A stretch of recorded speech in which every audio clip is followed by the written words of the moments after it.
সুপ্রদর্শক আসসালামু আলাইকুম। আশা করি আপনারা ভালো আছেন। দর্শক, আপনারা দেশ এবং দেশের বাইরে থেকে যে যেখান থেকে দেখছেন সবাইকে প্রীতি সালাম ও শুভেচ্ছা আমাদের ইউটিউব চ্যানেল এবং ফেসবুক পেজের পক্ষ থেকে।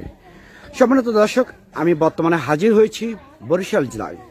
এক সুন্দরী আপুর সাক্ষাৎকার নেব, তার কথা শুনবো এবং আপনাদেরকে শোনাবো। আপনারা আমাদের সঙ্গে থাকুন, চলুন তাহলে ভিডিওটি শুরু করি।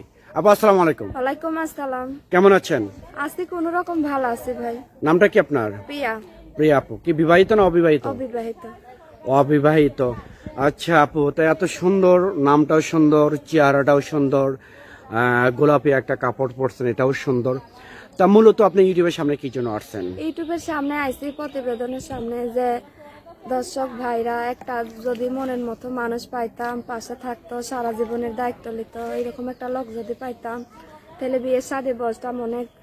অনেক আশা স্বপ্ন নিয়ে প্রতিবেদনের সামনে আইলাম। অনেক অভাবে আছি, অনেক কষ্ট হয়ে জীবন যাপন যাইতাছে। যে পানি হয়েছে, বন্যা হইয়া তলিয়ে গেছে আমাদের বরিশাল জেলা। অনেক কষ্ট হয়ে আছি। বাসার বুড়ো দাদি আছে, অসুস্থ মানুষ আছে, বাপ মাতে আছে লাগেছে, বরিশাল থাকে, ভারতে চাই লাগেছে বাপ মা। অনেক ছোটবেলাতেই আছে লাগেছে। আমার অনেক কষ্ট মনে। যদি একটা ভালো মানুষ আমার পাশে থাকে, আমার দায়িত্ব নেয়, তাইলে অনেক ভালোই। তো আমি অনেক অনেক অসহায়। ছোটবেলা ধরে বাপ মার ভালোবাসা পাই না, দাদির কাছেই থাকি, অনেক অভাবে আছি। যদি একটা ভালো মনের মানুষ আমার পাশে থাকতো তাইলে অনেক ভালোই। তো আমি অনেক অভাবে আছি। কি করেন বাড়িতে বর্তমানে? বাড়িতে কি করি, মানুষের বাসায় কাজ করি, ওই যে থালা বাটি মাইজা দেয়, বাচ্চাদের দেখাশোনা করি। এই মা দেয় 200-150 টাকা দেয়, ওইরকম ওইগুলি কোন রকম পেট চলে যায়। একদিন খাইলে আরেকদিন না খাইয়ে থাকতে হয়। এখন অনেক ইসে আছে, প্রতিবেদনের সামনে আইছে, একটা যদি ভালো মনের মানুষ পাই তাহলে বিয়ে শাদী বসবো। অনেক দেখো যেই রকমই বয়স হোক, বয়স বেশি হলে সমস্যা হবে না। তো বাংলাদেশে অনেক চাকরিজীবী, ব্যবসায়ী, প্রবাসী আছে, কোন ছেলেকে যাচ্ছেন বিয়ের জন্য? আমার ভাগ্য যা তার লেখা থাকবে, আমার ভাগ্য কি যা লেখা আছে তাই আমি পাবো। বয়স হলে সমস্যা নাই, আমি মানিয়ে নিতে পারবো। যদি আমার 5 ওয়াক্ত নামাজ পড়ে আমি যদি পর্দার তলে থাকতে পারি, 5 ওয়াক্ত নামাজ পড়তে পারি, এইটুকুই আমি চাই। যদি এইরকম একটা ছেলে আমার পাশে এসে আমার মনের, আমার ছোটবেলাদের একটা স্বপ্ন আছে যে আমি একটা যেই রকমই হোক, বয়স হোক কি বয়স না কমই হোক, যদি একটা গৃহস্থ ছেলে আমার পাশে থাকে, আমার বিয়ে শাদী করে, আমার 5 ওয়াক্ত নামাজ পড়া, তার পর্দার তলে থাকতে রাখে, এইরকম আমি, আমার অনেক ছোটবেলা দিয়ে আফসোস। মানুষের নামাজ কালাম পরে আমার ভাগ্য হয় না। আমি সকালে খাইলে না খাইয়া যাই কাজে, আবার রাইতে আসি, আবার কোন রকম রাইতে রান্না বান্না করে খাইয়ে ঘুমাইয়ে থাকি।